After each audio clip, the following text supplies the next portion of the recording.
51 ദിവസം നീണ്ടു നിൽക്കുന്ന കർമ്മ പദ്ധതി പ്രഖ്യാപിച്ചിരിക്കുകയാണ് കൊച്ചി കോർപ്പറേഷൻ. ഇപ്പോൾ 10 രൂപയ്ക്ക് പ്രാതലും രാത്രി ഭക്ഷണവും നൽകുന്ന ഇന്ദിരാ ക്യാൻറ്റീൻ, തെരുവുനായ നിയന്ത്രണം, നഗരസഭാ ഉദ്യോഗസ്ഥർക്ക് ബയോമെട്രിക് പഞ്ചിംഗ് സംവിധാനം അടക്കമുള്ള 21 പദ്ധതികൾ നടപ്പിലാക്കുമെന്ന് കോർപ്പറേഷൻ വ്യക്തമാക്കി. പ്രതികരണം കേൾക്കാം ആദ്യം. ഏറ്റവും പുതിയ വിധിയുമായി ബന്ധപ്പെട്ട് തന്നെ അതായത് തെരുവ് നായ്ക്കളെ പിടിക്കുന്ന സ്ഥലത്തേക്ക് തിരിച്ചു വിട്ടുകൊണ്ട് പദ്ധതി നടപ്പാക്കരുതെന്നാണ് സുപ്രീം കോടതിയുടെ വിധി വന്നിരിക്കുന്നത്. അതുൾപ്പെടെയുള്ള കാര്യങ്ങളാണ് നമ്മൾ തെരുവ് നായ നിയന്ത്രണത്തിൽ ഉൾപ്പെടുത്തിയിരിക്കുന്നത്. ക്ലീൻ കൊച്ചി ക്യാമ്പയിൻ ഒരു നഗരസഭയെ സംബന്ധിച്ച് നഗരത്തിന്റെ പൊതുയിടങ്ങൾ വൃത്തിയായി സൂക്ഷിക്കുക എന്നുള്ളത് പ്രാഥമികമായ ഡ്യൂട്ടിയാണ്.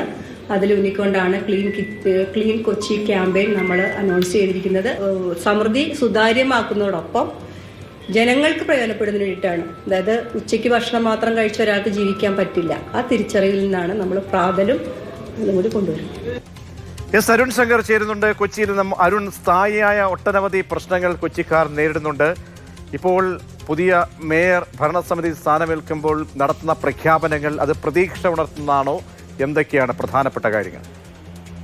പുതിയ ഭരണസമിതി അധികാരമേറ്റെടുത്തതിന് പിന്നാലെയാണ് 50 ദിവസം നീണ്ടു നിൽക്കുന്ന 21 കർമ്മ പദ്ധതികളുടെ നടപ്പിലാക്കൽ സംബന്ധിച്ചുള്ള പ്രഖ്യാപനം പുതിയ മേയർ മിനിമോൾ നടത്തിയിരിക്കുന്നത്.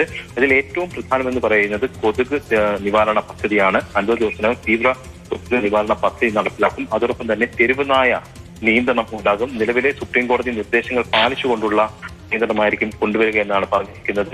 തെരുവിൽ നായ്ക്കൾക്ക് ഭക്ഷണം നൽകാൻ അനുവദിക്കില്ല. അതോടൊപ്പം തന്നെ ഇതിന് ഒരു വെബ്സൈറ്റ് തയ്യാറാക്കിക്കൊണ്ട് ഡെസ്കൽ ഉൾപ്പെടെ പ്രോത്സാഹിപ്പിക്കുമെന്നും അറിയിച്ചിട്ടുണ്ട്. അതോടൊപ്പം തന്നെ വളരെ സുപ്രധാനമായ ഒരു പ്രഖ്യാപനം എന്ന് പറയുന്നത് കുറഞ്ഞ ചെലവിൽ ഭക്ഷണം നൽകുന്നതിന് വേണ്ടിയിട്ട് ഇന്ദിരാ ക്യാൻറ്റീൻ എന്നൊരു സംവിധാനം നടപ്പിലാക്കുമെന്നുള്ളതാണ്. നിലവിൽ തന്നെ സമൃദ്ധി ക്യാൻറ്റീൻ കൊച്ചി നഗരസഭയുടെ നേതൃത്വത്തിൽ നടന്നു വരുന്നുണ്ട്. അതിനോട് ചേർന്ന് തന്നെ ഇന്ദിരാ ക്യാൻറ്റീൻ നടപ്പിലാക്കും. പ്രഭാത ഭക്ഷണവും അതോടൊപ്പം തന്നെ അത്താഴവും ഈ 2 സമയത്തും 10 രൂപ നിരക്കിൽ ഭക്ഷണം നൽകും എന്നുള്ളതാണ് പറയുന്നത്. സമൃദ്ധിയിൽ നിലവിൽ ഉച്ചയ്ക്ക് മാത്രമാണ് മിതമായ നിരക്കിൽ ഭക്ഷണം നൽകുന്നത്.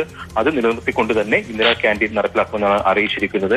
അതോടൊപ്പം തന്നെ പൊതുഗതാഗത സംവിധാനത്തിന്റെ പ്രവർത്തനവുമായി ബന്ധപ്പെട്ടും അതോടൊപ്പം തന്നെ മാലിന്യ സംസ്കരണവുമായി ബന്ധപ്പെട്ടും ഒക്കെ തന്നെ നിരവധി പദ്ധതികൾ പ്രഖ്യാപിച്ചിട്ടുണ്ട്. ഇവയൊക്കെ തന്നെ 50 ദിവസത്തിനകം തുടങ്ങുകയോ നടപ്പിലാക്കുകയോ ചെയ്യുമെന്നുള്ളതാണ് പ്രഖ്യാപനം.